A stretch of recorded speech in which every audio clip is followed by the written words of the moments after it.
Everybody knows what to do. Everybody knows what's going on in the oceans and the rainforest. Everybody knows what's going on in the desert encroaching. Everybody knows what's right. But there's millions and millions of people out there who are completely uncommitted. And I just ask them to look at this, what we've done here, all of us together.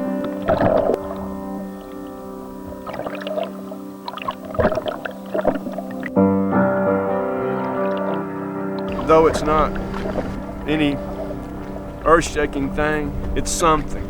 We did something. And that's what I ask everybody else to do.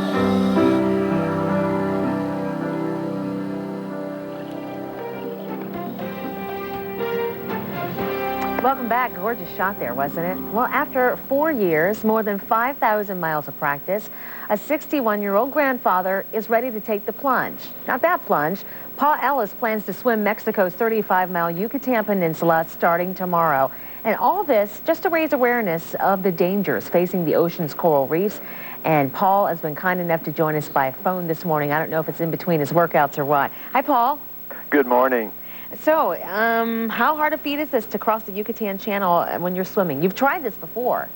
Yes, the weather and the current turned against us, and it was after 11 hours we abandoned the swim, but I was determined to try it again, and here we are. And you say that the dream success would be for 1 million people to join an organization about clean water issues, but that's a really hefty number. It is, but thanks to you and other media outlets, we are reaching more and more people, and we so much appreciate you making our swim a success before I even touch the water. And there are so many people who are becoming aware of the condition of the planet that we feel that something of this nature would grab their attention and let people know that it's never too late to take action, even at 61. At 61, you've been training for 4 years, speaking of a long time, and you're trying to bring attention to the problems facing the coral reefs. And some may ask, so what's the big deal with the coral reefs? The coral reefs are immensely important to the ecosystem and the biosphere of the Earth. Only on the coral reefs are new species of fish generated. So if we lose those, the diversity of the ocean will gradually diminish, and the long-term prognosis would be devastating to the planet. The coral reefs might be the most precious and beautiful gift that God's given us on the planet.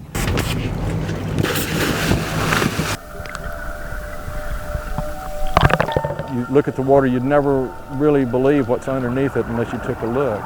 And the uses of them are many, but the most prominent is the fact that the creative beauty of it, just the natural beauty of it, that alone is worth every effort that we can do to preserve them.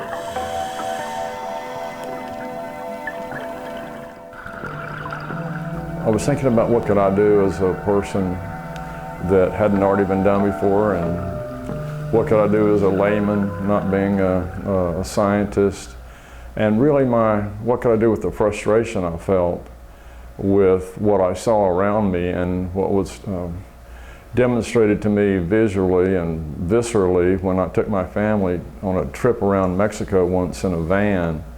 And we came upon Isla Mujeres, where I had seen the fish life first years before, and in its abundance and naturalness. And what I saw was devastating to my consciousness. Instead of clouds of fish, there were clouds of black algae and lack of life. And I wondered what was going on and why it was happening. And I started studying.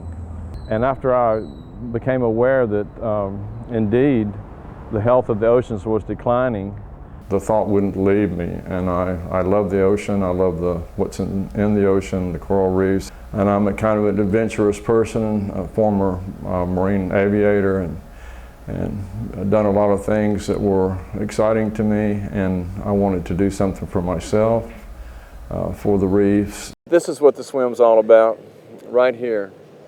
And hopefully that the effort that we were able to do and the success that we had on the swim will in some way, some small measure, make it more possible for these wonderful people to have a better shot at seeing the wonders of the world that I've seen. And I see into their eyes, and I see not only just them, I see their children too. And I want them to have a really nice life, and I want them to see the coral reefs as vibrant and alive as they are right today. Levi, you're gonna swim over there? Yes, I am, baby. Thank you all for coming. I dedicate this swim to my grandchildren and indeed to all the grandchildren of the world.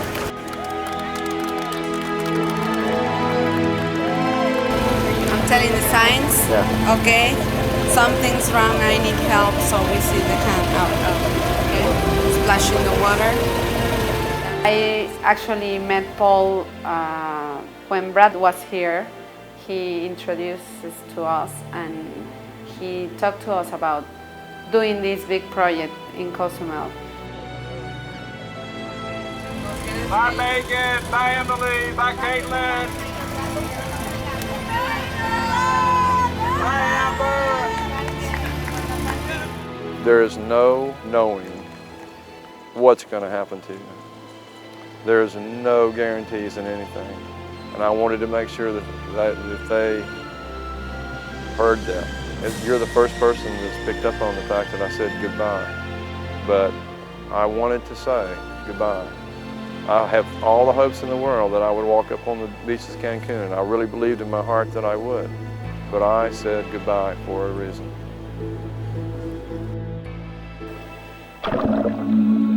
Somehow we got through the night.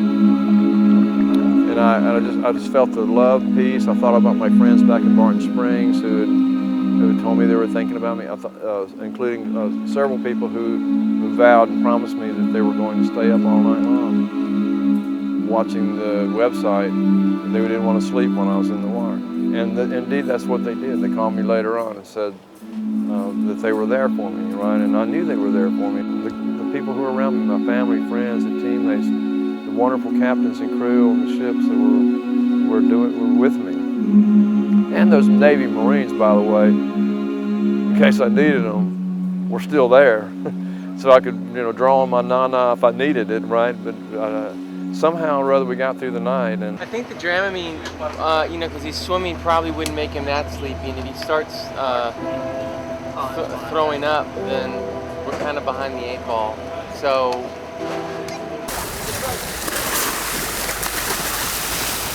Okay. And I honestly thought at that point that here I am, and I'm not going to make the swim. I'm not going to make the shore. And I did, this feeling of almost panic came over. I thought, I just soon drown out here, not make the swim. These weird, you can imagine I was just completely beyond physical. It was the 1,000-yard stare person. Nothing was in my tank. I didn't want to. All I wanted to do was finish. Paul's been in the water for 13 and a half hours now. He is extremely exhausted. He can barely even talk right now. She came out of the water, and I did too.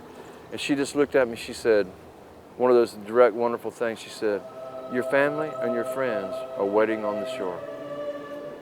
That's all she said. Your family and your friends are waiting on the shore. Oh, and I put my face down in the water and just felt this this feeling that and it made me cry a little bit. I was starting to get a little emotional.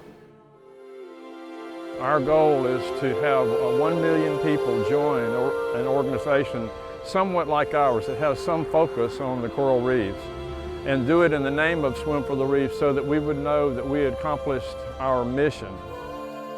Our planet needs help. Every scientist worth their doctorate will tell you in their longitudinal studies that the planet's warming, that our ecology is suffering, the oceans of the world are being depleted of the major game fish, and that the coral reefs themselves are disintegrating. But we're at the crossroads, and I think anybody that's looking at it objectively will tell you that if we care, things will get better. That's what I've chosen to do, is care. I want to help the planet. I'm sure you do too.